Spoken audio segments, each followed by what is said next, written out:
Well, actually, what happened was, as you know, we went through the probably the biggest disaster in the Kennedy administration, which was the Bay of Pigs. And about a month after the Bay of Pigs, the president called me into his office around 5 o'clock in the afternoon, said, "I really need some help." I said, "What do you want, Mr. President?" He said, "I need some cigars." The president smoked Cuban cigars. He smoked the Petit Upman, as I remember it. So I said, "Fine, how many do you need?" He said, 1,000. I said, "When do you need them?" He said, "By tomorrow morning."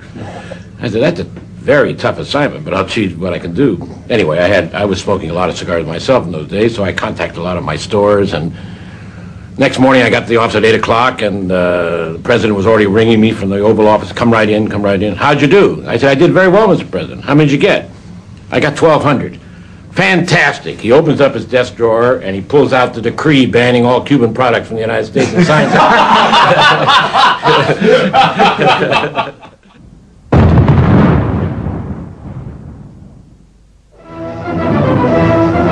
Fidel Castro begins a series of meetings in Moscow with the only man who can help bail out economically shattered Cuba. His visit to Russia is billed as a vacation, but it was obvious that Premier Castro came to get additional credit. During Castro's numerous visits to his great brother nation, talk centered not only on the intrigues of their common enemy, the United States, but also on the question of what tasted better, a Havana cigar or a Soviet cigarette. Obviously, a short discussion. Khrushchev is reported to dislike the smell of tobacco, but he presses the Russian cigar on Castro. Did he like it? Well, there's still censorship in Russia. In 1962, I went to the Soviet Union for the first time, and I spent 2 days, 16 hours of head-to-head conversation with Nikita Khrushchev. And at the end of the conversation, he says, "Господин Salinger," he says, "I see you like cigars, and I don't like cigars. But I've just gotten a fabulous present from Fidel Castro, and I'm going to give it to you." So he waves the guy over, and a box comes, big wooden box, flag of Cuba encrusted in the top of it. I open it, and there are 250 glorious cigars. Oh. I said, "My God, what am I going to do?" Well, first of all, you think, I can't take those in the United States. It's illegal. Right. Then I thought, well, I'm traveling with a very special passport that says on a special mission for the President of the United States abroad. I could probably get through customs with that, so I took them.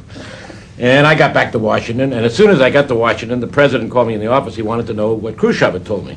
I said, "Listen, before we get down to this serious stuff, I made a real killing in Moscow." He said, "What?" I said, "I got us 250 great cigars." He said, "What?" I said, "Yeah, I got us 250 great Cuban cigars." He said, "Do you realize what the scandal that would be in this country if people found out about it?" He said, "How?" I said, "How are you going to find out about it? There are only 3 people who know, Khrushchev, you, and me."